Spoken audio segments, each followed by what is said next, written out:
all-women event. So if you could just turn to the person next to you and say your name and what brought you here today. If you know the person next to you, turn behind them.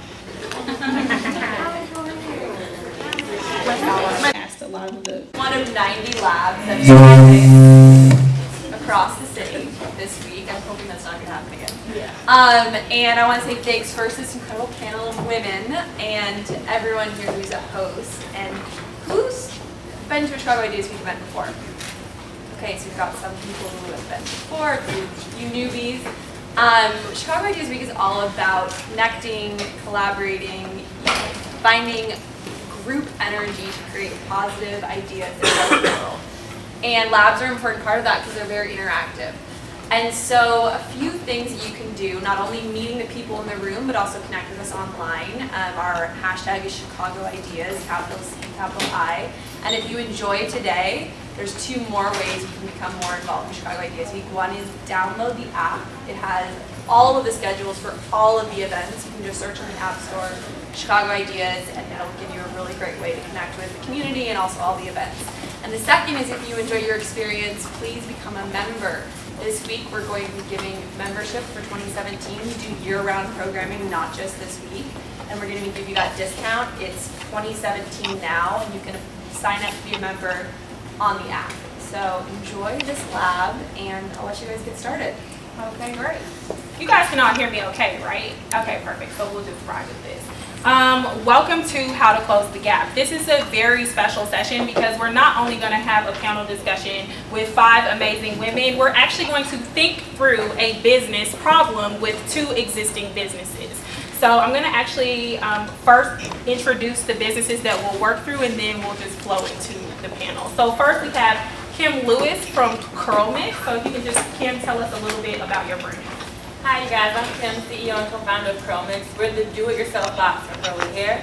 So we send you all natural ingredients to make your own hair care products. Brittany? I'm Brittany Robbins. I'm the CEO of the Gray Matter Experience. Basically, we provide a platform for Black high school students to learn about and practice entrepreneurship. They build businesses to impact their communities over the course of the program, and at the end of the program, we give them a portion of seed funding to actually start their business. Yep. So we're going to just kind of talk it up with our panelists for the first hour, but for the second hour, we're really going to dig into these brands and some of the challenges they're facing and see if we can help them out. Does that sound good? Yeah. All right, perfect.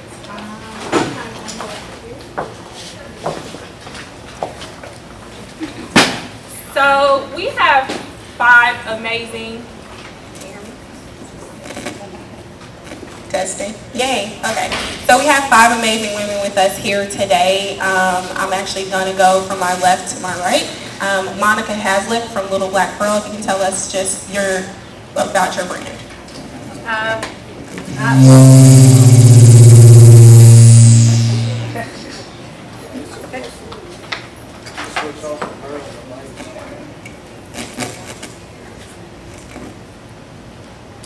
Good evening, y'all.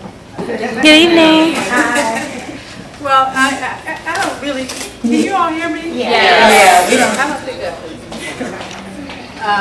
So I started Little Black Girl in January of 23 years ago in my house on the south side of Chicago. The goal of the organization was to teach the connection between art and business. So we actually, our flagship program was our after-school program. I bought a Greystone and renovated it over a couple of years and started inviting young people to come by and teaching them how to produce functional art, and then also creating these opportunities and events where they got to learn how to sell their work.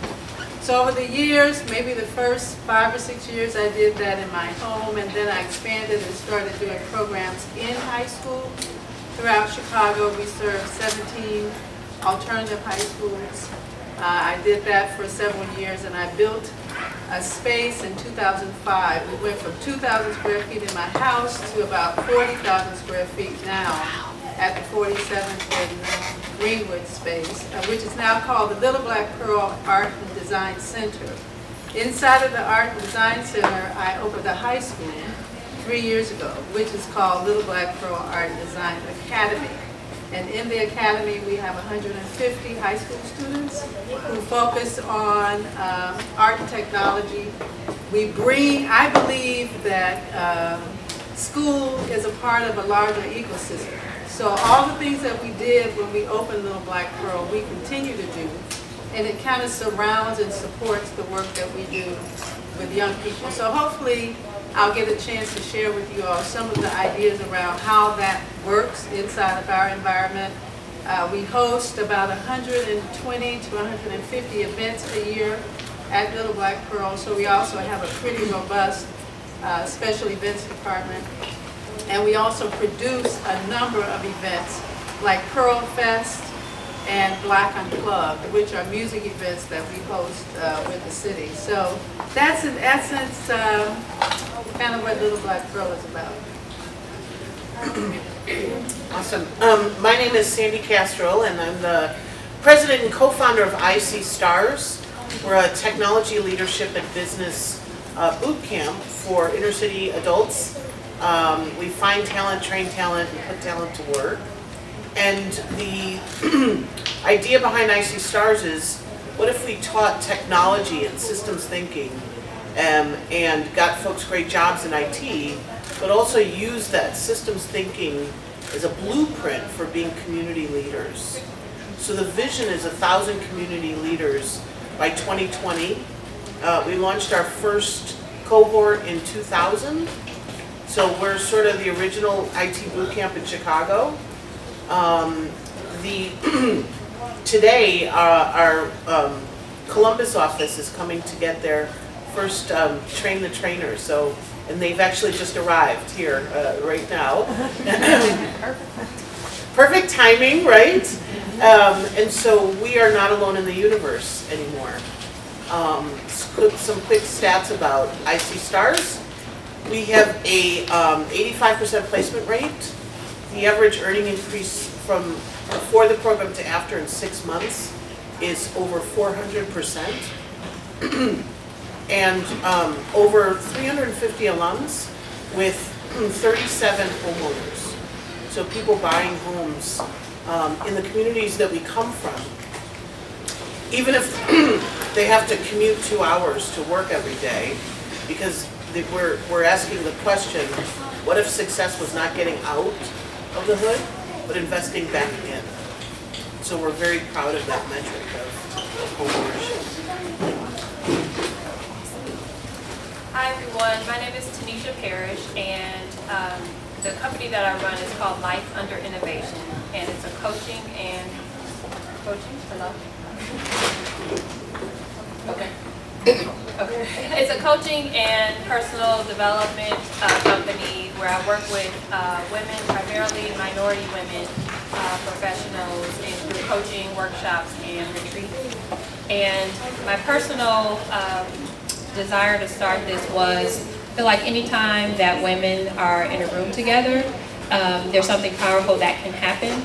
I fundamentally believe that once people identify what their passion is, and then they start to bring that to the world, that great things can happen, from inner fulfillment to just greater happiness. And so that's really my personal mission and motivation for doing this work. Once I discovered what my passion was, it completely changed my life, personally, professionally, etc. I also work full-time at Marriott International, where I do strategy and project management, and right now I'm working on the integration between the Marriott and Starwood hotel brands. Good evening.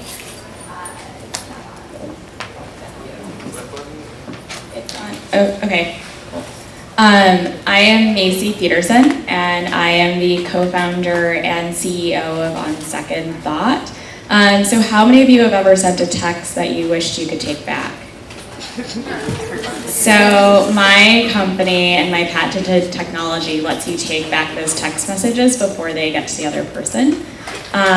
It currently exists as a messaging app that is available on the Google Play Store. However, we are starting to license our technology to wireless carriers, and we are talking to about 10 around the world, and we'll deploy on the network of 1 in the UK by the end of the year. And Shayna, thank you so much for putting this panel together. It's an honor to be back home. I'm a Chicagoan. And it's cool to have the opportunity to sow into the ideas and visions that all of you have as well.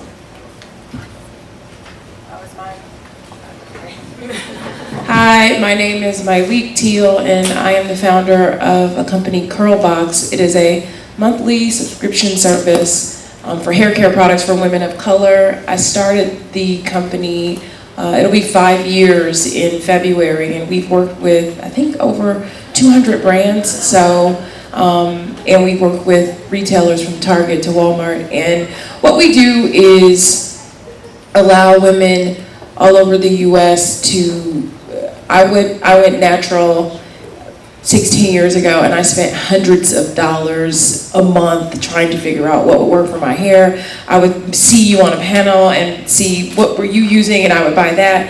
And this just allows women to save money. There's a lot of value, so that's what we do, and we have sort of like offshoots: Curlbox Natural, Curlbox Body, Curlbox Gold. So we've just been adding more products to the brand over the years. I guess that Curlbox is my passion project, but on the side, 5 years ago also, just a few months before I launched Curlbox, I started podcasting almost as like a letter to my younger self, like talking myself through this. 5 years ago, podcasts were not a thing, and so I never expected for it to even be a thing. I used to get like 20 downloads a month, and now I'm up to 2 million downloads of my podcast. So I used to be popular for Curlbox, but now more people are like, I listen to your podcast. I'm like, oh, okay, thanks. So that's what I do, and I'm thrilled to be here. Thank you for having me. And I live in Atlanta by way of Los Angeles.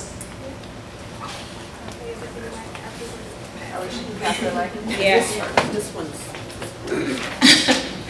Okay, so my name is Shayna Atkins. I'm actually the founder of Queen's Brunch.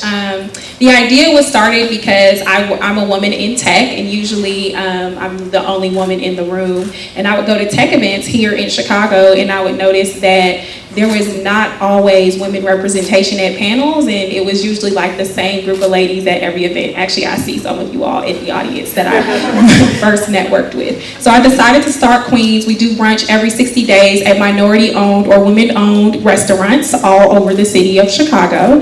And we just went online and social media, and we've just been growing crazily. So I pitched an idea to Chicago Ideas to kind of bring that essence of Queen's Brunch to the platform of Chicago Ideas, and that's why we're here today. I'm just going to dive right in and start with Monica. I know that you started off in the basement of a Greystone on 42nd and Drexel. I also know that you're still in the community. Why was it important for you to stay in the neighborhood as you grew? Well, you know, I initially started out with Little Black Girl. Primarily, I used to live on the north side, and I would drive to Apostolic Church of God on Sunday for church. And I grew up in Alabama, and I wanted to do something in a community that reminded me of the neighborhood I grew up in. So I bought this building, and then I was thinking I was going to teach some classes on the weekends when I wasn't traveling with my job for BET. And I realized that it was so important for me to, like, for the children in the neighborhood to see me every day, see me getting up, going to work, coming home, and to know that I was a part of the community. So I moved in the neighborhood in 1990.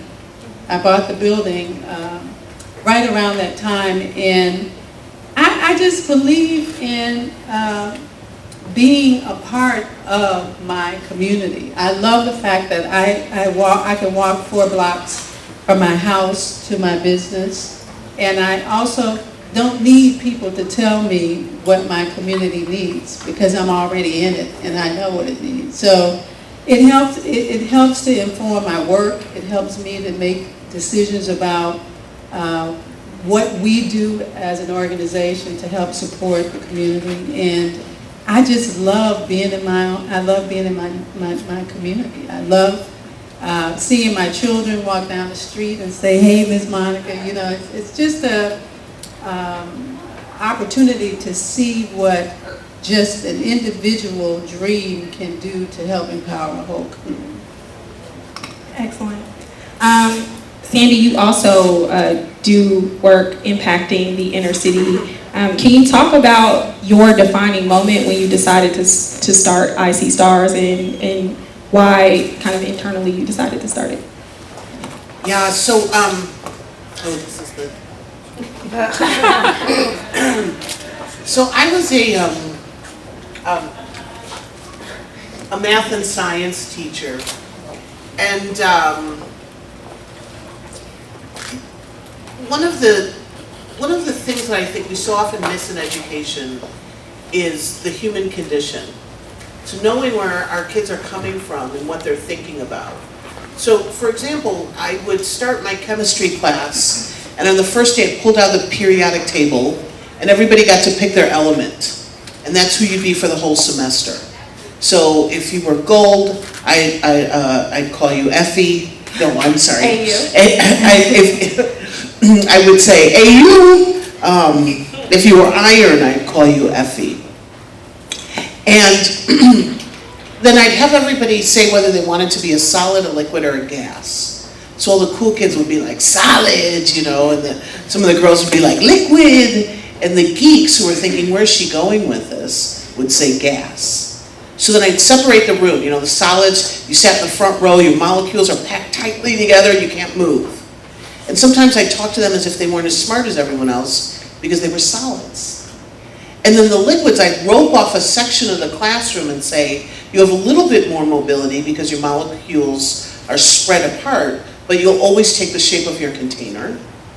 And the gases, of course, were free to move about. If I left the door open, they could leave. They had all the freedom in the world. And like I said, what every 17-year-old wants, I don't care where you are, is freedom. And so immediately, you know, the solids would be like, well, that is not fair. And I'd say, well, then you have to change your state of matter. Or just like class mobility, we have to begin to change our state of mind. And so our journey together is going to be about how to get the freedoms that you want. We're just going to use the language of science. And so my kids did really well. I mean, we were sort of breaking all the stereotypes and thoughts about, you know, oh, these kids can't learn and they can't do this, and they're not ready for school, to be about what it is that we wanted, but in the language of science, right? So like a nuclear physics unit, it was all about the friends and family that we have that are unstable. So we would chart the rate of their decay because they were becoming radioactive, you know? So we would really use the language of science to deconstruct and to define our truths. And so I was a happy teacher. I had a great life. I was very good at it, and my students went on to do great things. And one day, you know, one of my students came to take me to lunch, and I said, what are you doing with your science? What's your truth? And he said, I'm working in cleaning services at one of the hotels downtown, and you'd be surprised at what people don't know about the basic properties of ammonia. And I felt my heart break a little bit, because I mean, the kid is absolutely brilliant, but he's basically telling me that he's cleaning toilets. And the more he talked, the more I realized he was being exploited because he wasn't even making minimum wage. He was undocumented, and it was such a colossal waste of talent. Well, he looked me in the eye and he said, Sandy, I don't think you're listening. You've always taught us that leadership is making opportunities for others. So it doesn't matter whether I'm in a lab coat or a lecture hall or I'm cleaning toilets. I'm teaching people just like you taught us. And that was the defining moment. I knew that I would never, I knew that my immediate future would not be comfortable, that I was in for great change, and that I couldn't do what I'd always been doing. This was the late 90s, and there were .coms everywhere. It was a tremendous opportunity. The world had been declared flat. And I saw that big companies needed people who could not only think out of the box, but could walk between worlds, because their competitors were going to be global. And there was this whole source of talent from our communities that had become invisible. And so the resilient and talented people, like my students, just needed a context and a place to plug in that brilliance, and that was kind of how I knew this was it. So how do we marry technology and this notion of being a maker and building solutions to our communities that we come from? I won't read it, but it was basically, the essence of it said, people give up too quickly, right when they're at the moment of the tipping point of reaching their goal. And I feel like that gave me chills because I'm like, I'm there, right? My faith is very important to me, and I've realized that going doesn't get you there faster. Actually being still validated that it was work I should be doing. So it was something that once I identified it, I couldn't go away from it. So once I was able to articulate what coaching was and figure out a format in which to do the work, I decided to actually just brand it. And for me, it was an evolution. So I started off coaching people, friends, friends of friends, and then eventually people, I started off doing career consulting, right? So people would say, I want that job. And I'd help them write their resume and then help them get that job. And then 2 years later, within a 2-year time frame, they'd come back and they'd say, I think I want another job. And so what I realized was people were making career decisions in isolation of their life. So they would see something shiny that they thought they wanted to do, but not consider the big picture. And so that's where I came up with the name Life Under Innovation, because I went to business school, I was out in San Francisco, I love the energy around innovation, how you prototype in terms of eliminating perfection from the vision, but taking a model, prototype it, and going out and experimenting. And so I wanted people to think about their life in that way.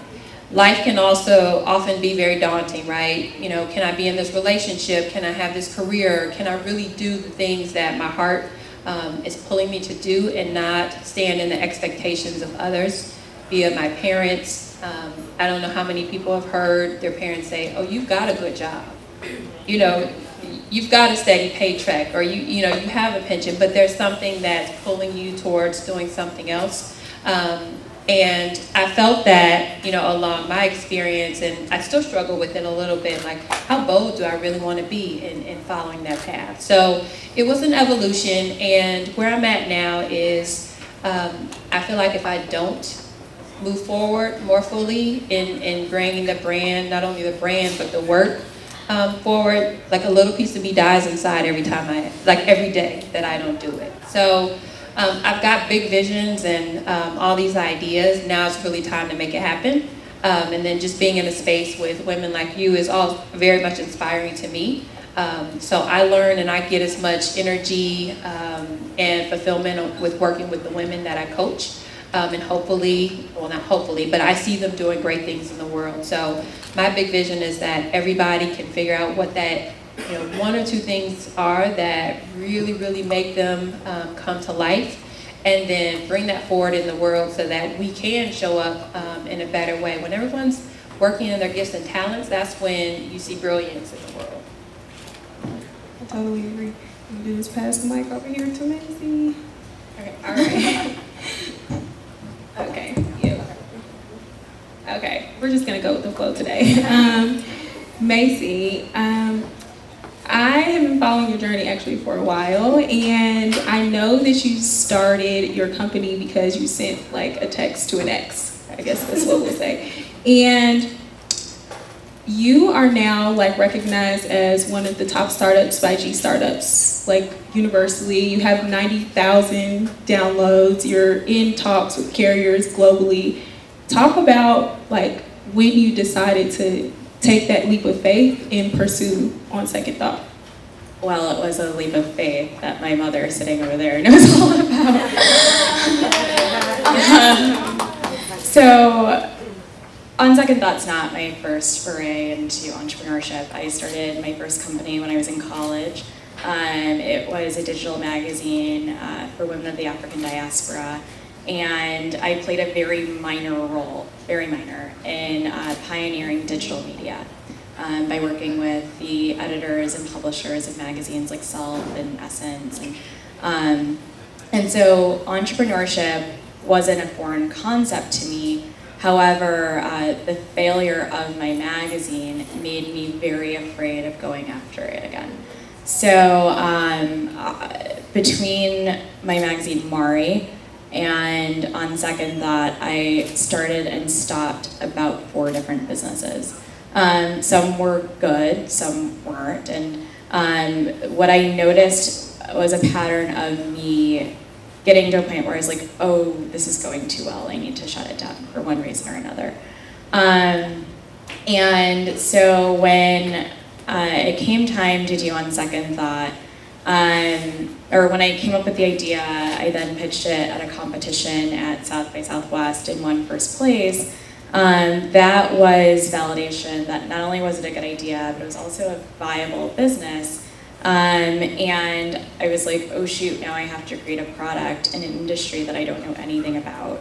I could only code like a remedial website.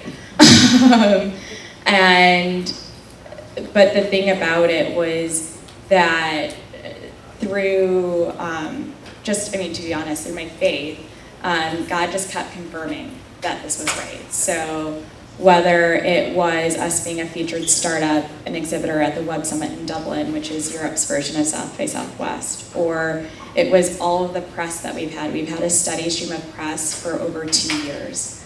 Or whether it was, at the time when I started it, I was actually at Marriott.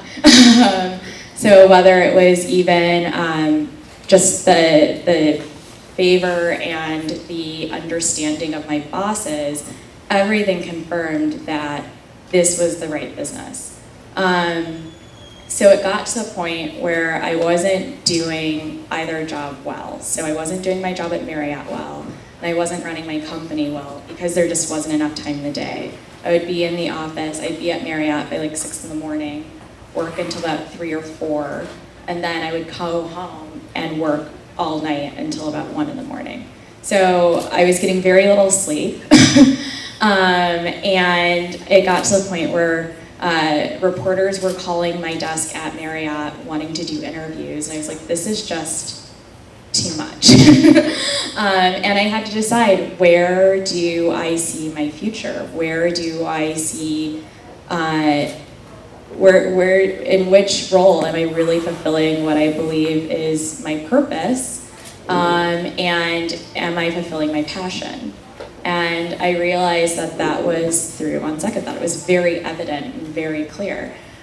So I prayed about it, and I realized when I needed to leave, and I gave Marriott 6 weeks notice, so that they could find someone, hire them, I could help train them. And I left on April 3rd, 2015. April 6th, 2015, the busiest season of my life started. And I don't think that's a coincidence. I think it's the fact that I sought God in it, I prayed about it, and I was obedient to that. And because of that, we have been one of the fastest growing startups in the country. Thank you for sharing that. Malik, I'm actually going to go off script for this one. I was listening to the Sampler podcast last week, and you also mentioned it as well, that you started Curlbox at the same time that you started the Malik Teal podcast.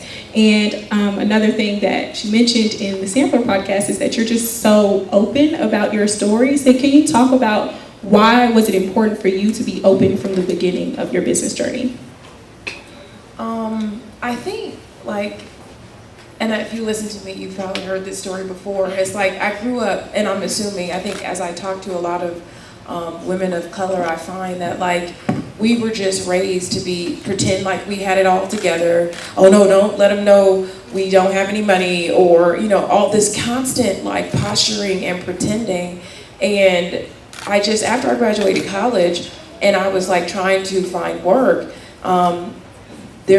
the women of color in my life didn't help me. So it was we had neighbors who worked at Fox, and she wouldn't connect me, and it just blew my mind of why, what is the deal? And so I kind of just said to myself, kind of like a promise to God, I'm going to share every single thing that I learned because you knowing what I know takes nothing from me. You understanding how to navigate and maneuver in this space. Like, I'm gonna try to help you get to where I got a lot faster than I got there.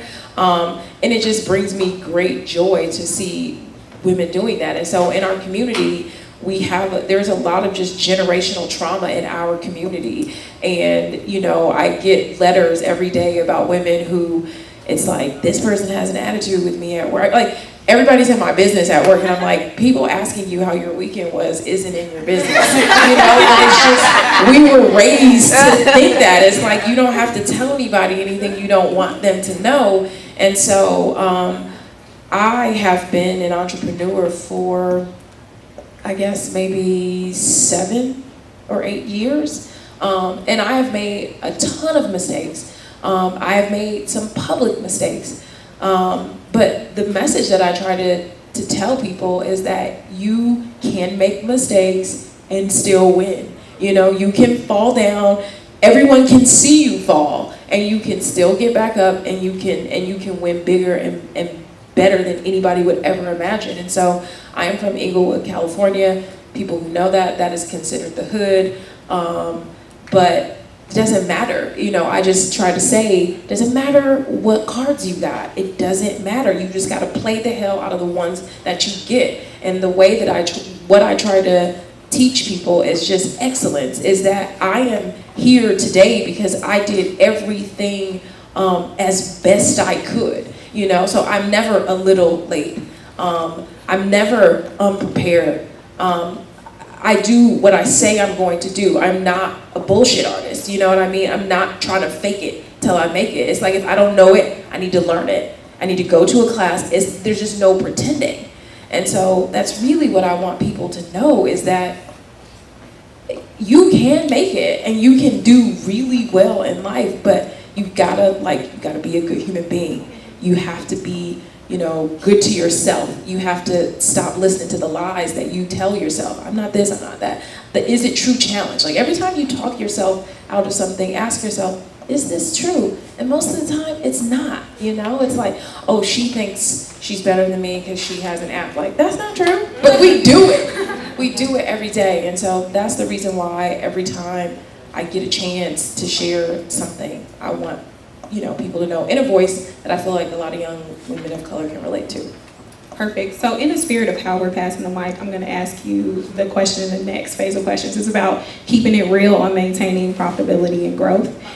So can you talk about, you used to be in PR actually before this, and can you talk about marketing challenges that you faced or PR challenges that you faced and how you used your background to solve them? I am a PR practitioner by trade. That is what I did professionally, and I learned, like, I TA'd with the owner of our company at USC. Like, this is what I do. So I haven't really, I think if I do anything well, I do PR and marketing well. I don't really have any challenges in that space. Like, we launched on Instagram before that was a thing. I did, like, my very first job out of college, I was the only person responsible for online PR, which was the worst job you could have because, like, who cared about online back then? So I know online like the back of my hand, which helped me. Like, I think when people see my company and they're just, it looks like luck. It's not. It's like, this is what I did professionally, and I just applied it to my business. So PR and marketing are what I did really well. I think it's just more like logistics. I think all this stuff, probably like you, like, I have this great idea, but I don't know anything about packing, shipping, you know, and I'm entering another phase of my business now where it's like, you can't ship aerosols without, like, it's just like, oh my God, we have to go through a third party. It's like every day, every week, every month, every year, I am learning something that I didn't set out to learn. I wanted to be cute, pictures, hair stuff, and the business, that's like 15% of the business. Yeah. So that's funny because I feel the same way about the logistics piece. But Macy, it's funny because you have a tech startup, so you don't necessarily think about revenue in the same way that other people do, yes, right? In the same way that other people do. You've just closed your seed round of fundraising. What is your yardstick or measurement for how you're staying relevant in your business as a tech founder? So our round is fully committed, but yeah, we're closing on it. The biggest thing is, are we continuing to produce an experience that our customers appreciate? So whether that is our clients who are licensing from us, or the end user to whom, So the way the licensing works is that by the carriers licensing our software, the ability to unsend messages will become a standard feature in your default messaging app, so that you'll be able to take back text messages with your software upgrade. So making the end user happy, like you guys, or even the users of our own app, making sure they're happy and we are continuing to fix their problems and meet their needs. Revenue is incredibly important, and it is a major yardstick. Making sure that we're meeting our goals, and that comes through continuing to provide people with an experience that they are looking for and appreciate, and beyond that, adding value and creating value for the end customer as well as the licensees. And that speaks, and the way we measure that from a revenue standpoint is, how many clients do we have? How much money, or how much are their contracts worth? How are they signing multi-year contracts? And then beyond that, for the carriers, are they acting as channel partners, meaning they then license our software to the other networks that license from them.